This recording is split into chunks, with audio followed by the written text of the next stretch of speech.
catching up gets us to a lot of places. A lot of folks be looking for you for a while. But John Randall, president of Mack Trucks, with Maryland. Good to see you. Good to see you too. And for you, I don't always get to spend time with you. This is good. I wanted to start with something that you said recently.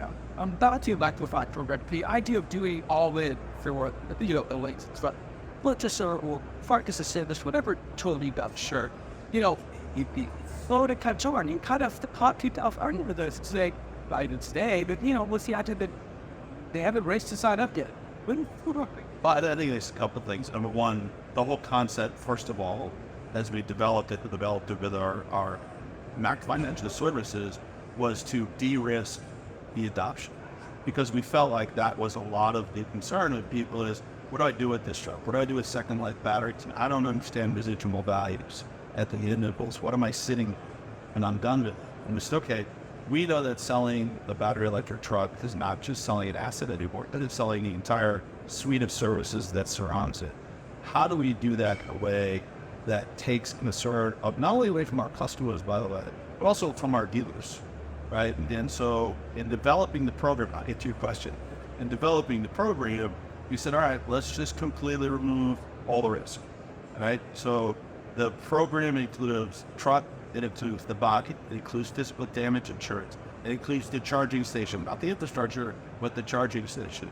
It includes all of the maintenance. So when it's all said and done, whether it's a 36, 48, or 60-month term, and you've paid your per mileage charge every month, whatever that might be, you just hand the truck back. We'll deal with the batteries, we'll deal with the residual. Like that. Let's talk residual real quick, because my understanding is, I got this chart, but my understanding is most guys have to wipe this down basically to track. I mean, not really able to set true residual effects.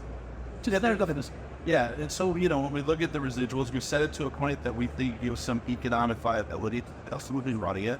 When it comes back, what we've done, at least from the whole perspective, is we've created an entire business unit called Volvo Energy. And now Volvo Energy is hungry for the batteries that would come out of those trucks for second life use.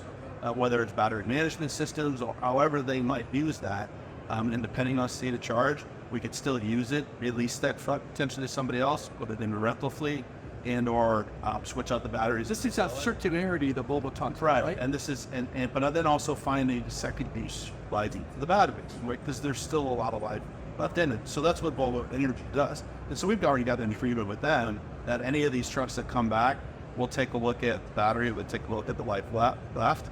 We'll say what's the best, determine what the best usage is, and if it's pulling them out, then the Volvo Energy gets it. What I think is happening now is we're starting to actually deliver these trucks and put them in customer hands and put them in dealer hands, and we're going to run the trucks or test the trucks. Once customers are testing the truck and understand that it can do the job, right? It can run the miles that they need it to. They don't have to worry about range anxiety or anything like that. Then they're going to look to purchase.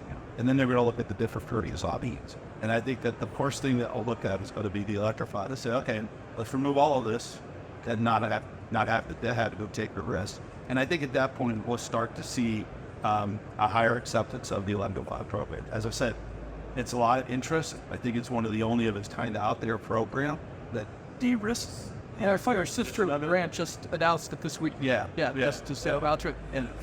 And I want to ask you a little bit, you mentioned the idea that you were actually looking at doing a Class 8 Anthem electric truck at a step back and said, you know what, over a year expensive. I realized that when the kind of started the electric, neither duty. So that was clearly a competition space, but you don't see right now another Class 8 electric truck getting into this. Well, no, it's not that we didn't see one. It's while money's fungible, it's fine. Yeah, right. And so when you're looking at, okay, where are you going to spend your dollars bringing to this thing? The block, our opinion was electrifying the medium B made a lot more sense from the standpoint of gaining traction, getting adoption, than another Class 8 tractor on the road, figuring out how to succeed to be in a PAB application or in a future application. We will learn from everything that our competitors, as well as our sister brand, are doing, and we will come out with, have to come out with a regional haul and a battery electric. But we felt the money was better spent, and we could get there quicker with a battery electric vehicle. So we made the decision to pivot. One more for you. Sure.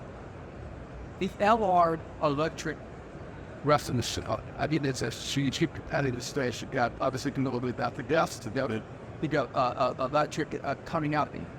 Most of your announcements have been, ones and twosies thus far. Starting to see more either reorders or add-on orders. You said municipal field that jumped in when you thought the private suits though. Right, and we have. I mean, we just had it in we just had it in the cluster of Canada for TAP.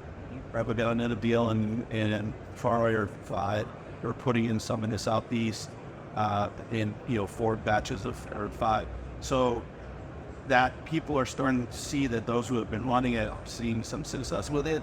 Then it gives comfort to others to jump in a bigger way.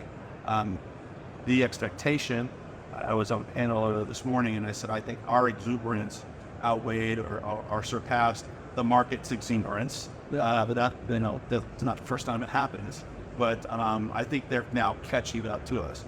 And it has been the municipalities' ability to have been driving the business. Again, whether it's them themselves or them in bids requiring the circle with zero emission with pickups and all that.